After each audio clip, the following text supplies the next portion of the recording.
Now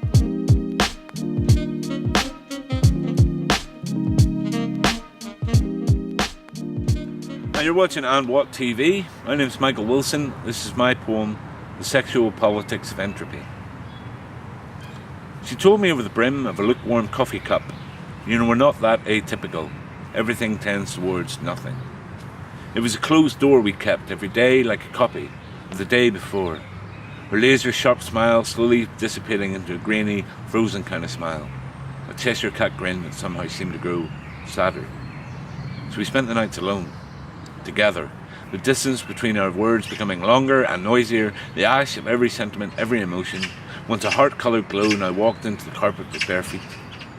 Both of us sitting on a sofa, underneath the duvet, watching children's television, trying to keep the heat in. I tried to tell him. I wrote notes on cigarette papers of how we sometimes need to be somewhere in the place reflected in the pupils of the other's eyes. But something kept me from myself. So I placed each note into an empty chocolate box with a pretty illustrated design of a place I'd never seen. Looking chipped and faded and ugly with every note I placed inside. He believes you make your own luck. I believe life is what makes you, and once we've shared all we have, all that wasted love lyric sentiment, it's all the words given, it's all the care given, because all the love given loses something, just a little, in a transfer back and forth until all feeling falls apart. But what if there was a door between the chambers of the heart? You could perpetuate heat, keep it flowing, left and right, back and forth. But without the light of the rest of the worldly body, how could you even tell? So he asked her, with a voice dredged up from deep inside, could there been another way? But she said once this pattern was set, it was always going to follow the arrow of time.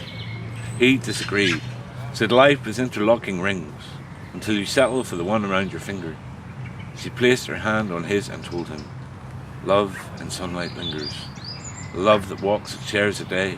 The love that keeps vigil while the other is away. The love that often dares to part. The love that often stays.